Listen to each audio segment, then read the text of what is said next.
Welcome. Here I'm flying a shiny brand new A6M5 Zero versus two P-38 Lightnings, all from the same year, 1943. The Zero, as I mentioned in a previous video, it's a light, maneuverable fighter, pretty decent speed. But compared to the P-38s, it really cannot hold its own in speed and rate of climb against these twin-engined planes. P-38 has also a pretty fearsome array of weaponry, 4 12.7mm machine guns and one 20mm cannon. So they can really deliver pretty punishing blows if they get close enough and well positioned with respect to you.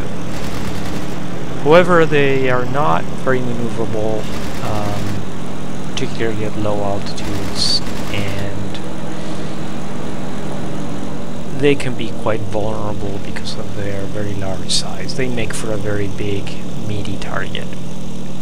So that last P-38 went down quite easily.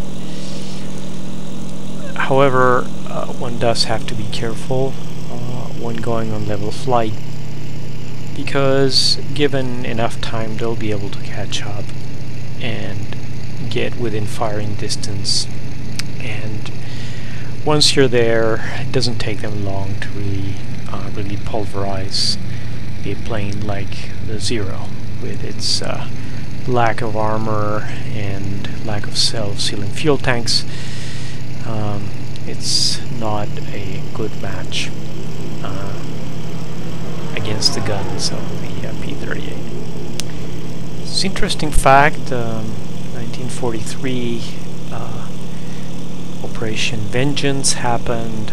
16 P-38s were dispatched to intercept Admiral Yamamoto, who was flying in a Mitsubishi Betty bomber, escorted by 6 Zeros. I have ran that simulation as close as I can on the IL-2 Sturmovik game, and flying on the Japanese side is pretty hopeless.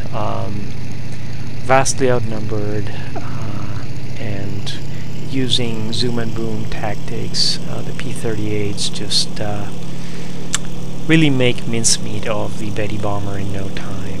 Betty bomber being very lightly constructed, built for long-range operations, but not having the powerful engines and the armor that it needs, or the defensive power. It really cannot withstand the onslaught of the P-38s, and there is not a whole lot that the 6 escort Zeros can do to defend against the P-38s. So it's hard to turn the tide of history, and as things went, Admiral Yamamoto lost his life aboard the Betty bomber he was in. He died before the plane actually crashed. He was actually hit by several rounds of machine gun fire from the P-38s, and then his airplane crashed. It's not clear whether there were any losses among the Zeros. It's very likely that as soon as the mission was accomplished, the P-38s must have broken off and returned to base. Not really, not being worth it to risk their lives any further, since they accomplished what they set out to do. Here you can see that I'm trying to keep up with this P-38, and it's trying to boom and zoom me, gaining altitude on me and then zooming at high speeds, and letting loose some volleys. Zero is not totally defenseless. It can climb. It can't quite keep up with it, but it can climb quite a bit, quite a long ways. And then if I position myself defensively, I can also shoot back. And in this case, I'm going to try to get right behind him. And I'm not too far, so not too far behind, so I was able to touch him there once, twice. And at this point, P-38 is damaged, is losing fuel, so I can get closer and move in for the kill.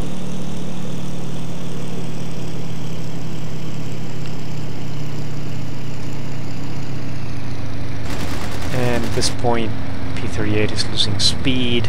Presumably he's trying to shake me off, but it's not going to work. I can slow down just as well as he can, and with one damaged engine I can easily outpace him and keep up. So it's just a matter of time before I can hit him. And I gotta say, this plane is a very robust plane. I mean, even I've seen many cases where even with one heavily damaged engine smoking and on fire, as long as the other engine is still working, they can still stay away from me on flying zero. So it's P-38 is a good plane, no doubt about it. Only drawback, as far as I know historically, it was a very expensive plane to make. 2 engines, it's kind of a pain. So they were production stopped in favor of nimbler single-engine aircraft like the P-51, F6F, and F4U. Thanks for watching.